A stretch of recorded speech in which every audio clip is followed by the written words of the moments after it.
இந்திய கிரிக்கெட்டின் இரண்டு கண்கள் கிங் கோலி மற்றும் ஹிட்மேன் ரோஹித் சர்மா. அவங்களுடைய கிரிக்கெட் கரியரின் கடைசி கட்டத்துல இருக்காங்க. டெஸ்ட் மற்றும் T20 போட்டிகளில் இருந்து ஓய்வு பெற்ற இவங்க இப்போ ஒரு நாள் போட்டிகள்ல மட்டும்தான் விளையாடுறாங்க. ஆனா 2027 உலக கோப்பையில் இவங்க விளையாடுவாங்களா இல்ல அவ்வளவுதானான்னு ஒரு பெரிய கேள்விக்குறி. ஏன்னா உலக கோப்பைக்கு முன்னாடி இந்திய அணி அதிக ஒருநாள் போட்டிகளில் விளையாட போறதில்லை.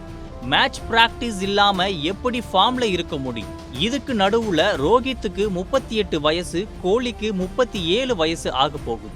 இந்த சிக்கலான சூழல்கள்ல தான் நம்ம ரவிச்சந்திரன் அஸ்வின் இவங்க ரெண்டு பேருக்கும் ஒரு ஷாக்கான ஆனா முக்கியமான அட்வைஸ் கொடுத்திருக்கிறார்.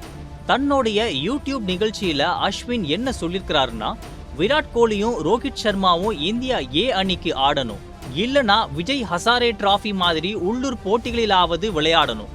அப்பதான் அவங்க ஃபார்ம் எப்படி இருக்குன்னு நமக்கு தெரியும்னு சொல்லியிருக்கிறார். அவர் இன்னும் ஒரு படி மேல போய், நீங்க 2027 உலக கோப்பையில ஆடணும்னா உண்மையிலேயே சீரியஸா இருந்தா அத உங்க செயல்ல காட்டுங்க. சும்மா உட்கார்ந்திருக்காம களத்துல இறங்கி விளையாடுங்க. அப்பதான் தேர்வாளர்களுக்கு நீங்க சீரியஸா இருக்கீங்கன்னு தெரியும்னு அஸ்வின் சொல்லியிருக்கிறார். கிங் கோலியும் ஹிட்மேனும் அஸ்வினின் இந்த ஆலோசனையை ஏற்பாங்களா? 2027 உலக கோப்பையில் இந்த ஜாம்பவான்களை நாம் பார்ப்போமா என்பதை பொறுத்திருந்துதான் பார்க்கணும்.